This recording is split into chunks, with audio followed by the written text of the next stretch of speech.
विद्यार्थियों नमस्कार, स्वागत है आपका 5G plus education YouTube channel पे। जैसा कि आज आप देख रहे हो, हम पढ़ने जा रहे हैं कार्यालयीय पत्र, जिसको औपचारिक पत्र भी कहा जाता है। तो ये पत्र जो है वो आपके सिलेबस में है, आपके विषय वस्तु के हिसाब से जो भी आपका पाठ्यक्रम है उसमें है। और राजस्थान बोर्ड में ये 4 नंबर का पूछा जाता है और लगभग मान के चलिए कि इस साल भी 4 नंबर का आएगा। इसमें वैसे तो 2 है, औपचारिक पत्र और अनौपचारिक पत्र, लेकिन आज हम औपचारिक पत्र पे चर्चा करने जा रहे हैं। तो इसकी परिभाषा थोड़ी सी देख लीजिए। कार्यालय पत्र औपचारिक पत्र के स्वरूप में लिखे जाते हैं और यह पत्र आमतौर पर किसी अन्य कार्यालय, मंत्रालय या विभागों को भेजे जाते हैं या उन विभागों या कार्यालयों के द्वारा अन्य विभागों में भेजे जाते हैं। इस तरह के ऐसे पत्रों का प्रयोग 2 सरकारों के बीच, कार्यालयों के बीच व 2 सचिवालयों के बीच होता है। तो मुझे पता है ये आपको अच्छे से कोई समझ नहीं आया होगा, लेकिन मैं आपको बता दूं कि चाहे मध्य प्रदेश बोर्ड है, चाहे उत्तराखंड बोर्ड है, चाहे उत्तर प्रदेश का जैसे राजस्थान बोर्ड है, चाहे सीबीएसई का बोर्ड है, इनमें सभी में औपचारिक पत्र और अनौपचारिक पत्र पाठ्यक्रम में है, हिंदी के पाठ्यक्रम में। तो इसमें आपको क्या करना है कि जो पत्र लिखे जाते हैं, मैं सरल भाषा में आपको बता दूं कि जैसे आपके विद्यालय के प्रिंसिपल है, जैसे किसी स्टेट में उनको, किसी राज्य में उनको प्रधानाचार्य कहा जाता है, किसी में प्रधानाध्यापक कहा जाता है। तो जो भी आपके, जो किसी में मुख्य अध्यापक भी कहा जाता है, तो जो प्रधानाचार्य है, जो प्रिंसिपल है, उनके द्वारा अपने किसी बड़े अधिकारी को, जैसे जिला शिक्षा अधिकारी हो गया, मुख्य खंड शिक्षा अधिकारी, या जिसको ब्लॉक शिक्षा अधिकारी भी कहा जाता है, या जिला शिक्षा अधिकारी के साथ साथ उससे ऊपर जैसे कोई निदेशक महोदय को हो गया या उप निदेशक महोदय को, जो भी पत्र लिखे जाते हैं या उनके द्वारा इनको लिखा जाता है, तो उन पत्रों को कहा जाता है कार्यालयीय पत्र। तो कार्यालयीय पत्र आपके सिलेबस में है और इनको अपने अच्छे तरीके से पढ़ेंगे। मैं इसमें आपको 12-13 बिंदु बताऊंगा, उन बिंदु को आप याद कर लोगे तो आपको कहीं रटने की जरूरत नहीं है। सिर्फ आपको ये देखना है कि कौन सा पत्र है, उसके विषय के हिसाब से आपको उस पत्र में जो 12 या 13 जो बिंदु है उनको उस कागज पे या पत्र पे आपको सेट करना है। आपको 4 में से 4 अंक मिलेंगे। तो सबसे पहले देखते हैं इसमें बिंदु कौन कौन से हैं। तो इसमें मैं बता दूं, कार्यालय पत्र के घटक भाग या जिसको बिंदु मैंने कहा है, इसमें सबसे ऊपर आएगा भारत सरकार या राजस्थान सरकार या जो भी आपके राज्य सरकार है। जैसे आप मध्य प्रदेश में पढ़ रहे हो तो मध्य प्रदेश सरकार हो जाएगी, उत्तर प्रदेश में पढ़ रहे हो तो उत्तर प्रदेश सरकार, जो भी नाम आएगा वो सबसे ऊपर आएगा। उसके बाद है प्रेषक। प्रेषक का मतलब विद्यार्थी होता है भेजने वाला, जैसे आपके स्कूल के प्रिंसिपल महोदय है तो उसके कार्यालय का नाम, कार्यालय का नाम जो आपके स्कूल का नाम है, जैसे राजकीय उच्च माध्यमिक विद्यालय या राजकीय, जैसे हरियाणा में बोला जाता है राजकीय वरिष्ठ माध्यमिक बोला जाता है, तो उस विद्यालय का नाम यहाँ पे आ जाएगा। अगर जिला शिक्षा अधिकारी द्वारा लिखा जाता है तो कार्यालय जिला शिक्षा अधिकारी आ जाएगा। 2 नंबर पे ये आएगा। तीसरे नंबर पे, तीसरे स्थान पे आएगा पत्र क्रमांक, यानी किसी भी कार्यालय द्वारा कोई भी पत्र जब लिखा जाता है तो उसका एक क्रम होता है। जैसे 1 अप्रैल को कोई पत्र लिखा गया तो उसका 1 आ गया, फिर मान लो 2 दिन बाद लिखा गया तो उसका 2, 3, 4 ऐसे आ जाता है और उसके सामने बिल्कुल दिनांक लिखी जाती है। उसके बाद 5 नंबर पे आएगा प्रेषित, यानी प्राप्तकर्ता अधिकारी का पदनाम। पदनाम क्या होगा, जैसे आपके प्रिंसिपल का पदनाम, जैसे प्रधानाचार्य है तो प्रधानाचार्य आ जाएगा, फिर उसके कार्यालय का नाम, जैसे आपके विद्यालय का नाम, फिर स्थान यानी जहाँ पे आपका विद्यालय स्थित है। उसके बाद विषय, यानी किस विषय के बारे में लिखा जा रहा है, कोई जानकारी चाहिए या कोई किसी अन्य कार्य हेतु लिखा जा रहा है, वो मैं आपको विस्तार से अगले पेज पे बताऊंगा। संदर्भ, यानी इस मामले में अगर पहले भी कोई पत्राचार हुआ है तो उसका जो विवरण देना होता है उसको संदर्भ कहा जाता है। और 8 नंबर पे संबोधन। प्रेषित या प्राप्तकर्ता अधिकारी प्रेषक के पद से छोटा हो तो नहीं लिखते हैं, यानी अगर बड़े अधिकारी को लिखा जाता है तो महोदय या मान लो श्रीमान जी, इस प्रकार से उनको संबोधित किया जाता है, वो 8 नंबर पे आएगा। 7 पे संदर्भ, 8 पे संबोधन। उसके बाद आता है मुख्य विषय वस्तु, यानी आप क्या बताना चाहते हैं, किस प्रकार से आप अपनी प्रस्तुति देंगे उस पत्र में अपनी समस्या की, वो चीज आएगी। उसके बाद सम्मान सूचक एक शब्द आता है सादर, और फिर लिखा जाता है भवदीय, यानी आपका। और उसके बाद हस्ताक्षर, यानी प्रेषक, यानी जो भेजने वाला आपका प्रिंसिपल है या जिला शिक्षा अधिकारी या जो भी अधिकारी है वो अपना हस्ताक्षर करता है। हस्ताक्षर के नीचे उसको अपना पूरा नाम लिखना होता है और उसके बाद पदनाम लिखना होता है।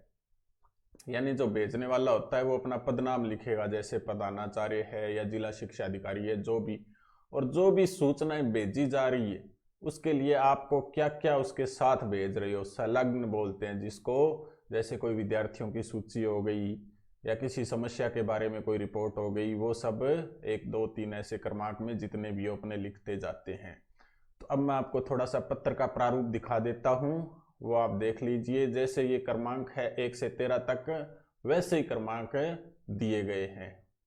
तो देखिए आप अगले पेज पर, तो ये देखिए जैसे 1 नंबर पे क्या आएगा, भारत सरकार या राजस्थान सरकार। 2 नंबर पे आएगा प्रेषक यानी भेजने वाले कार्यालय का नाम, और 3 नंबर पे आएगा पत्र क्रमांक।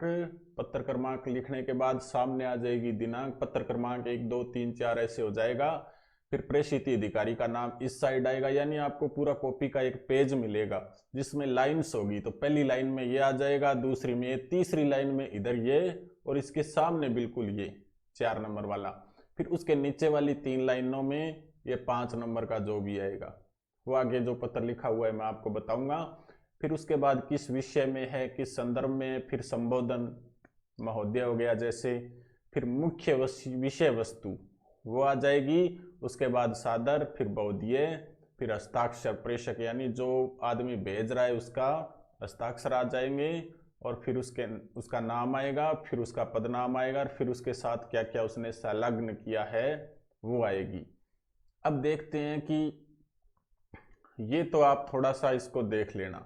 उसके बाद ये चीजें आप धरातल पे कैसे उतारोगे। धरातल का मतलब जब आपके सामने कॉपी होगी और आपके 2 लाइन में लिखा होगा कि भी इस प्रकार से ये पत्र आपको भेजना है, स्वयं को ये मानकर, स्वयं को प्रधानाचार्य फला विद्यालय का मानकर, जिला शिक्षा अधिकारी हनुमानगढ़ या जो भी आपका जिला है उसको एक पत्र लिखिए, उसमें ये सूचना चाहिए गई हो या ये सूचना दी गई हो, तो आप कैसे लिखेंगे उसका विवरण मैं अगले पेज पर आपको दूंगा।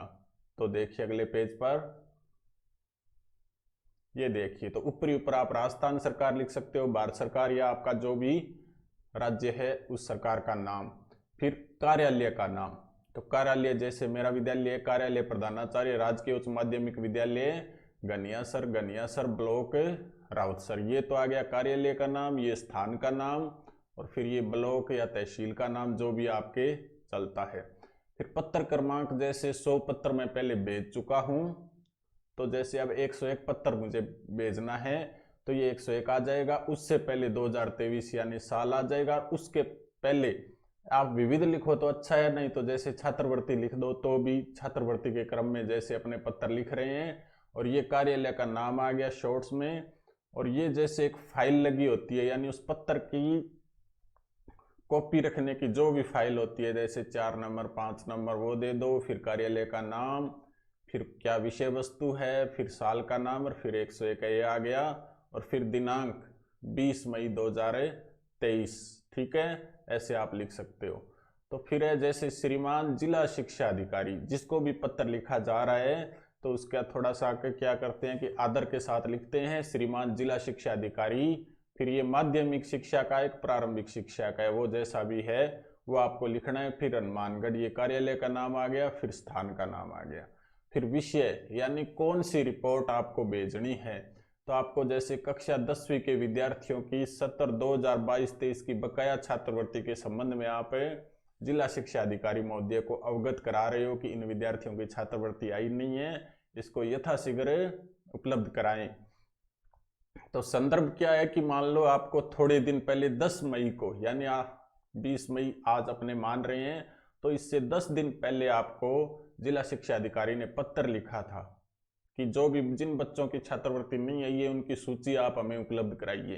तो उसके लिए आप आज पत्र लिख रहे हो, तो आपको लिखना है कि आपने जो पत्र लिखा था 405 नंबर जो आपका पत्र था 10 मई को जो आपने लिखा था उसी का जवाब मैं दे रहा हूं। मान लो आपको 15 तारीख को प्राप्त हो गया या 18 को प्राप्त हो गया, तो आप 20 को लिख रहे हो।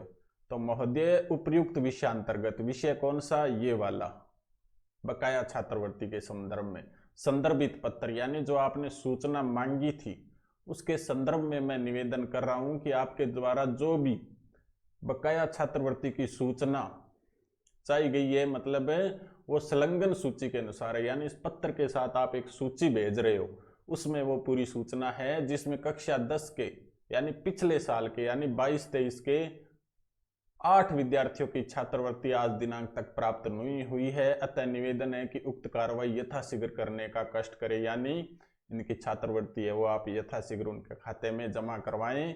सादर यानी आदर के साथ बहुदिए आपका, यानी ऊपर इसके यहाँ हस्ताक्षर हो जाएंगे कै ख गए, यानी बोर्ड परीक्षा में आपको अपना नाम नहीं लिखना है, न विद्यालय का नाम लिखना है, तो आपको सिर्फ कै ख गए लिखना है, यहाँ हस्ताक्षर हो गए, फिर कोष्टक में पूरा नाम हो गया कै ख गए, और फिर प्रधानाचार्य जो नाम आए, यानी आपके परीक्षा में आएगा कि स्वयं को प्रधानाचार्य राजकीय उच्च माध्यमिक विद्यालय गनियासर मानते हुए जिला शिक्षा अधिकारी को एक पत्र लिखिए जिसमें बकाया छात्रवृत्ति के संदर्भ में विवरण दिया गया हो। तो प्रधानाचार्य राजकीय उच्च माध्यमिक विद्यालय गनियासर संलग्न में क्या लिखोगे कि विषयानुसार, यानी जो विषय बकाया छात्रवृत्ति है उसके अनुसार विद्यार्थियों की सूची में उपलब्ध करवा रहा हूं, और मैं बैंक खाता विवरण, यानी उनका बैंक खाता विवरण भी साथ में दिया गया है। अगर विद्यार्थियों ये वीडियो आपको पसंद आया तो इसको लाइक करें, शेयर करें और चैनल को सब्सक्राइब करें। इसकी जो PDF है वो आपको, मेरा एक टेलीग्राम चैनल है 5G+ एजुकेशन, आप सर्च करोगे इस वीडियो के डिस्क्रिप्शन में भी मैं उसका लिंक दे दूंगा, वहां से आप डाउनलोड कर सकते हो। धन्यवाद।